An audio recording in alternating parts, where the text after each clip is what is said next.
जो भी ग्राफ्ट होता है वो यूजुअली यंग लोगों में रिकंस्ट्रक्शन की जरूरत पड़ती है। तो ये एक सॉफ्ट टिश्यू ग्राफ्ट भी हो सकता है और बोनी ग्राफ्ट भी हो सकता है। और ये ग्राफ्ट भी बहुत पॉपुलर है और इसका सबसे बड़ा फायदा क्या है कि ये आपके साथ ज्यादा अच्छा एक्सपीरियंस होता है, उसके साथ ही जाना चाहिए। उससे एक लिगामेंट बना दिया जाता है, एक बंडल, और दूसरे से दूसरा, ग्रेसिलिस से दूसरा बंडल बना दिया जाता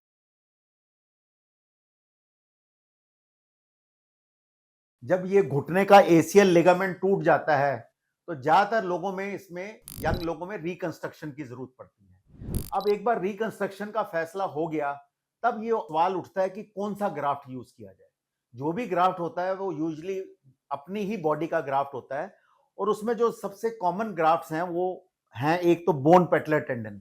जैसे ये पेटला बोन है और ये पेटला टेंडन है, तो पेटलर टेंडन का ग्राफ्ट ले लिया जाता है और साथ में हड्डी का भी पीस पेटला से भी, और नीचे ये टीबिया बोन होती है, इससे ले लिया जाता है। और ये अपने आप में बहुत ही स्ट्रॉन्ग ग्राफ्ट और एक गोल्ड स्टैंडर्ड माना जाता रहा है। जो आजकल नया ग्राफ्ट पॉपुलर हो रहा है वो है क्वाड्रिसेप्स ग्राफ्ट। क्वाड्रिसेप्स ग्राफ्ट क्या होता है? ये भी पेटला के ऊपर वाला जो मसल है इसको क्वाड्रिसेप्स कहते हैं, तो यहां से ले लिया जाता है। और इसमें अगर इसकी लेंथ कम हो रही हो तो थोड़ा सा हड्डी का पीस भी पेटला का लिया जाता है।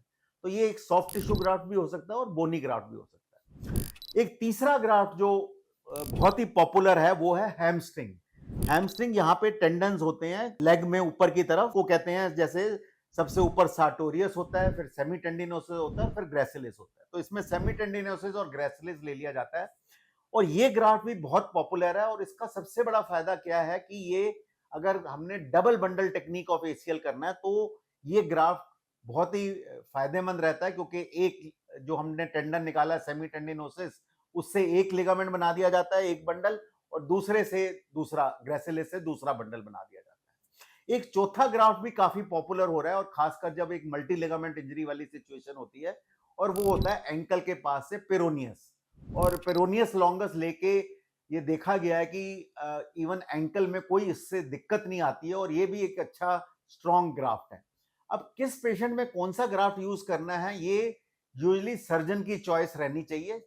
जिस सर्जन का जिस ग्राफ्ट के साथ ज्यादा अच्छा एक्सपीरियंस होता है उसके साथ ही जाना चाहिए, क्योंकि वो उसी ग्राफ्ट के साथ बेस्ट रिजल्ट दे सकता है।